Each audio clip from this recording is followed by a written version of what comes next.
Good afternoon. My name is Adam Ware. I'll be talking about the sculpture of David by Michelangelo. So some brief facts about the sculpture. It was created between 1501 and 1504 by Michelangelo. It is a marble statue of the biblical hero and king, David. It was originally commissioned to go into the Florence Cathedral, but was actually placed in public view in a public square. So some brief facts about the sculptor, Michelangelo. Michelangelo has been noted by some as being one of the greatest artists of all time. Michelangelo is best known for his frescoes found on the ceiling of the Sistine Chapel. As you can see, the Sistine Chapel, the ceiling right there is on your right side. You can see all the different pictures that he displayed in this sculpture, this artwork. You can tell he put a lot of time into it and effort. So born in Italy in 1475, he passed away in 1564. Much of his life was spent in his beloved Italy. So a little bit about the sculpture. The marble that was used to create this statue came from a quarry in Tuscany, Italy.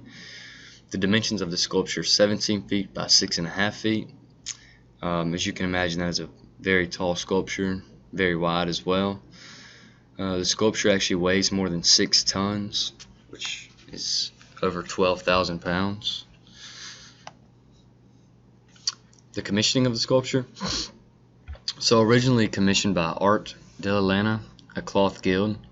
Their desire was to have 12 large statues of Old Testament characters.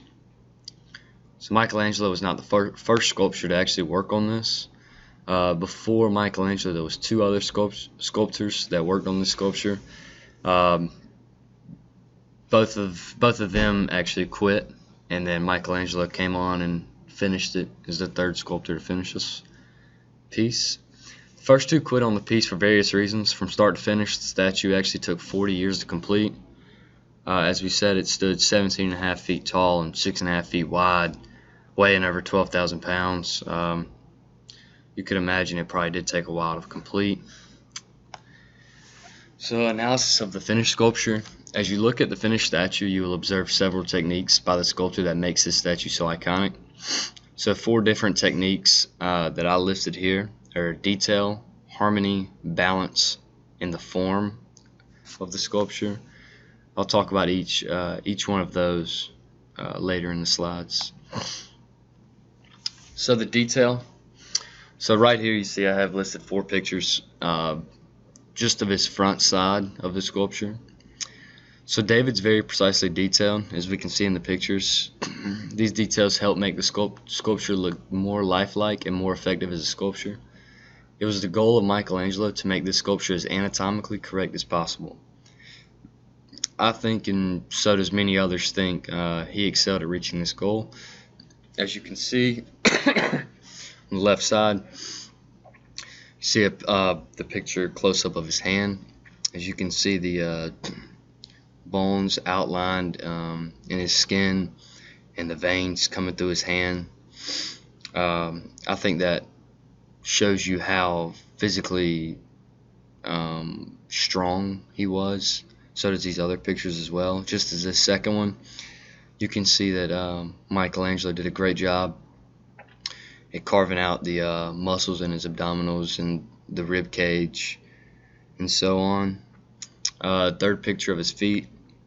You can even see the crevices in between his toes and his toenails. You can see the ankle and so on running down to his toes. So the 4th picture is a picture of the face.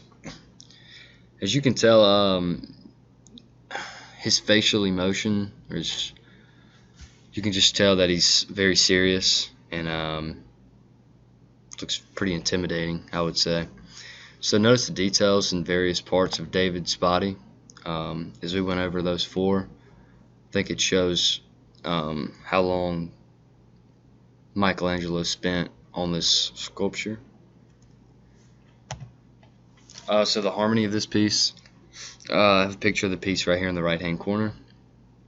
So this sculpture exhibits great harmony in that the texture of the marble is consistent throughout the entire piece.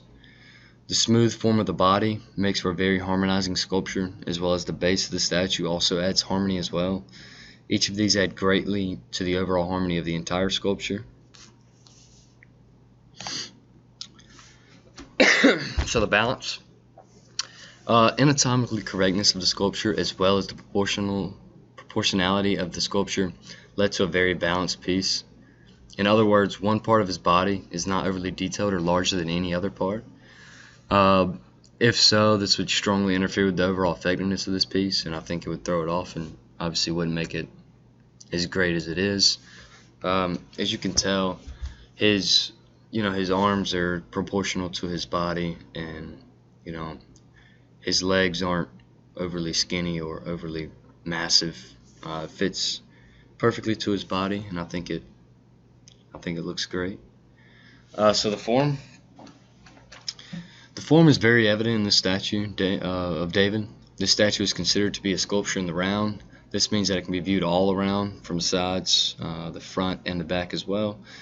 There's not one part of the sculpture that is less detailed or less carved than another. So I have a picture of the front side of the body and the back side of the body here on this slide for you to show that not only the front side was very detailed, but the back side as well. So the particular statue has a great form due to the entire body being visible as you go around the sculpture. So the placement of the sculpture. So while the sculpture was commissioned to be placed in a cathedral, it actually never made it there. So a group of artists got together, including Da Vinci, which decided that it should be placed in a public view. So originally it was decided that it should go at the entrance of the Palazzo Vecchio. And then eventually, due to the weather and weight of the statue, it had to be moved inside. It is currently placed in the Accademia Gallery in Florence, Italy, if anybody would ever want to go see it. I think obviously that it was a good idea to move it inside because, obviously they worked on it for 40 years and it's a very historic piece, so I wouldn't want the rain or hail or anything to bother the statue and ruin the statue. So the message of the statue. While the original purpose of the statue was to pay tribute to David of the Bible, it has came to mean other things as well. As I mentioned, in his hands and in his torso, you could see the muscles and the veins in his body. So this also came to represent war and preparation for battle. As I talked about in the facial expressions on one of the slides, how he looked serious. So I just said it comes from the facial expressions of David in his tensed pose, as I talked about. Also, because of the very muscular body-like statue, it also come to represent physical fitness, as I talked about in his hands and in his torso. So in summary, David's one of the most easily recognized works of art, not only from the century it was created, but of the whole world. Not only is it a great work of art as far as the detail, balance, and form, but it's also a meaningful work of art as well.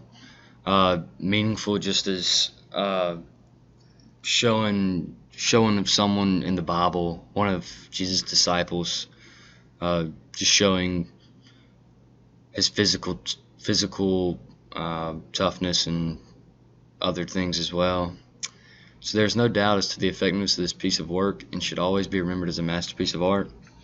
I think not only that Michelangelo worked so long on this piece, and I think it speaks to how it turned out, how defined and how great that the sculpture turned out. I don't think it's one of the reasons why it should be remembered, but just also because of David and how he was one of the 12 disciples, and Michelangelo and others wanted to create all statues like that, but David ended up becoming the best statue.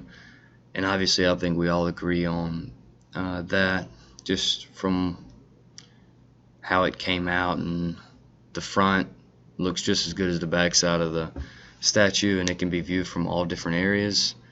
And he spent such a long time working on that. That's all I got. Here's my sources right here. Thank you.